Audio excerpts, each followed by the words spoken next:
Good afternoon, everybody. Today we are working on a Terex HR16 Mini Excavator. Job was track replacement that I already did. The owner of the piece stayed around to help me with the heavy lifting to get them on the machine.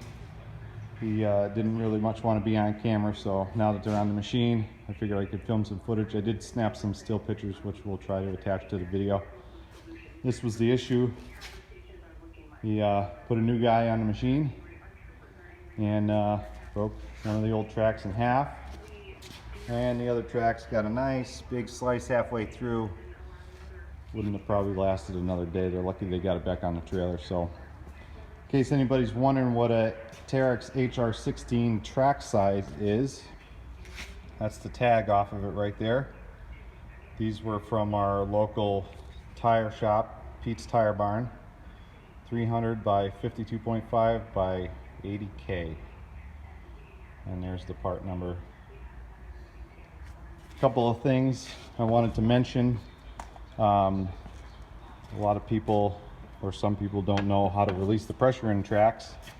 So when you come up to the machine and it's sitting there and the tracks are off of it or whatever, usually you'll have a little access hole in the track frame. May or may not have a cover. This one does have a cover. So go ahead and remove that cover. And on the inside, you'll see grease fitting. Now, some are set up differently than others. Some you've actually just removed the grease fitting.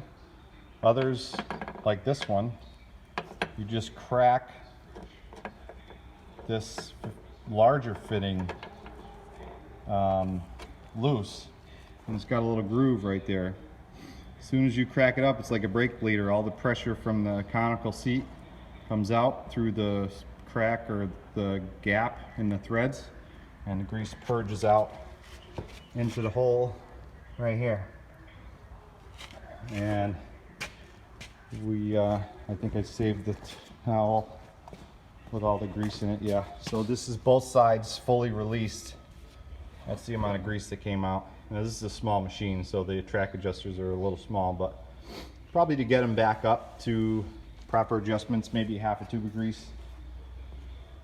And I'll leave the video recording while I adjust the tracks.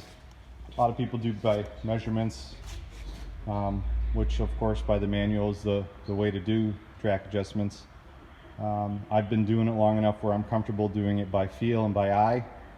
I don't suggest that you do that. I suggest that you do things as it's stated in the manual. However, this is the way I like to do things.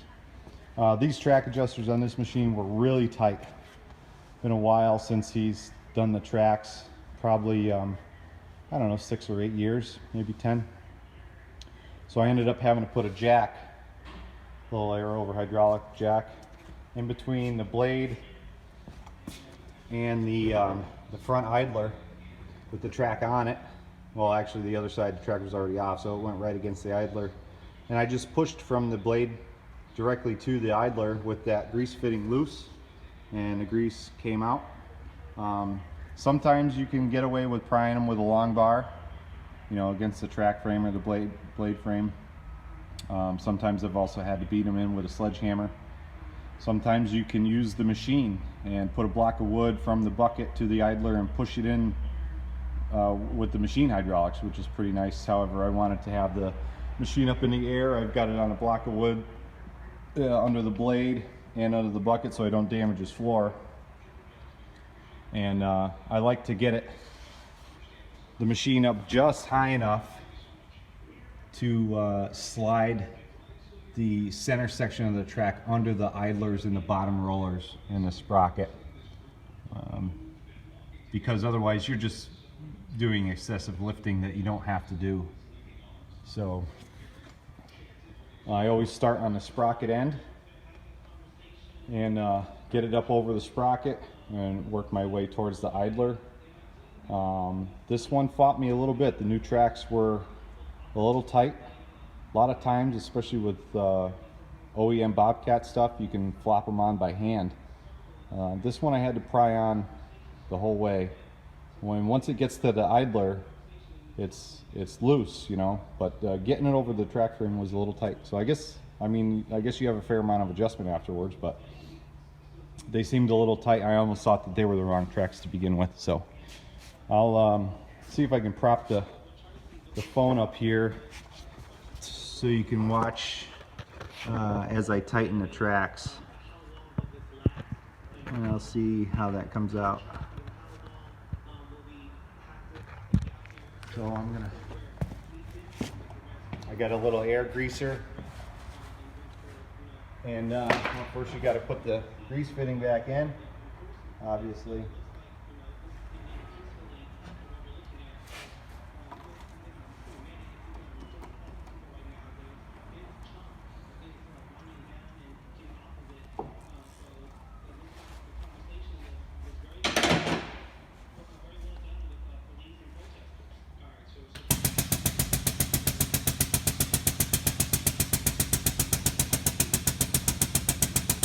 So you'll see the bottom of the track start to lift up, and what's happening is the grease is going into a hydraulic cylinder inside this track frame, which is hooked to a yoke, which pushes outwards on that front idler and tensions the track.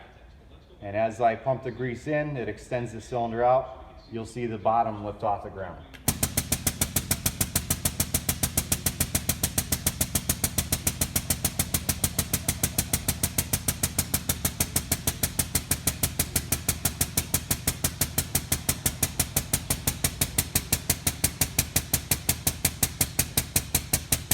Now we're getting tight, it's starting to bounce.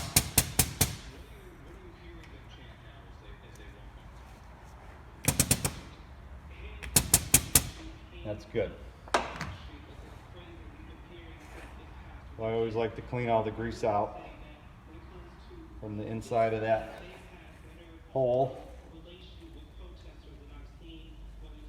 Otherwise it just turns to a glob of dirty mess for the next guy, which may or may not be me. So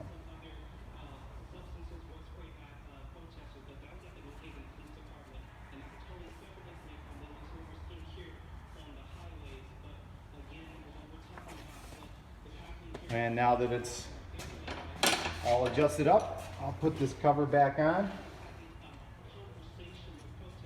and then we'll run the machine to make sure that there's nothing binding and the tracks travel nice and smooth.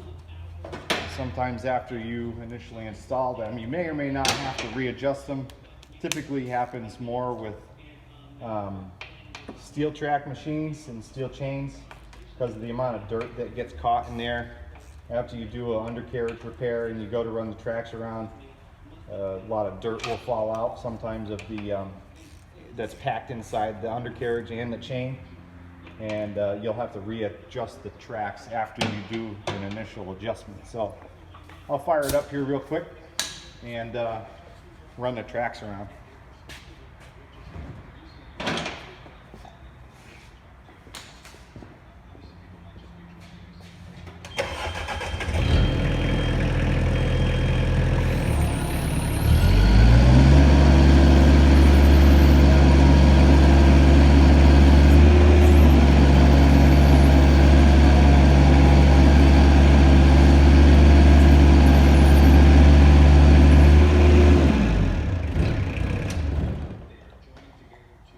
So that all sounded good.